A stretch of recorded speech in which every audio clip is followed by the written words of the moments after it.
Saan po galing to? Yung tatay ko yung nagtatrabaho doon. Yan po ba yung ano? Yung nandun na malaki? Yan yung mismo yun? Kita mo yung maliit na yun, yung spiral. Oo. Yun yung dam ngayon na may tubig. Mm. Tingnan mo pag nilapitan mo yung dam. Markapers to.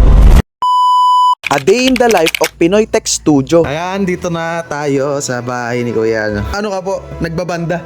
Dati. Mahilig ka po sa instruments? Kaya Pinoy Tech Studio. Sa lahat ng mga Sound system, gano'n. yeah, sound system. Sa karating po ako dito sa inyo. Pagdating ko kila Kuya Johnny Rax, nagkape-kape muna kami habang nagkikwentuhan. At meron tayo ditong nakadaupang palad din na sikat din to sa Marinduque. Walang iba kundi si Boy Daat. Yon.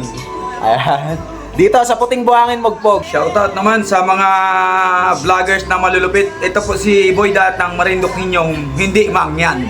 Yon. Shoutout po sa inyo. Meron pala ditong sikretong ano. Ay, nandito lang yung mga alaga. Isa po to sa pinagkakaabala nyo po. Bukod sa ano. Umaga. Tuwing umaga. Pang ano to, pang New Year. Naka-ready na. Pang New Year, ayan. Tsaka pang ano, yung sa November po. Yung sabi mo. Oh, birthday lang ano to. Sa November 12. Laki na. Ito po yung si ma'am. Asan ang iyong tsinelas? Ito po yung tindahan nyo, kuya. Ito na. Tuwing hapon lang po ito binubuksan. Tapos ito yung shop. Ikaw lang po lahat ng ano. Eh, pagdating ng hapon, kuhan, di umuwi lang sa ako. Papalit na sa akin. Malaya na ako, malaya. Malaya na. Dito lang sa may ano, tabing barangay Dati covered nagmamit court. dito. Tapos ito na pala yung Puting Buhangin National High School. Oh. Diretso lang dito. Gusto ko lang read. Pero hindi pa po open. Ano lang to. Tuwing hapon pa. O ayun, dito ka pala nag-aaral. Ayan, si ano, Gadriel. Dito kami ngayon sa bahay po to ni father mo po. Oo, pala. Ayan, dito kami kakain. Nice. Ay. Kain kayo, makain. Sige po. Bye. Ayan. Bye-bye na. Bye-bye. Bye-bye.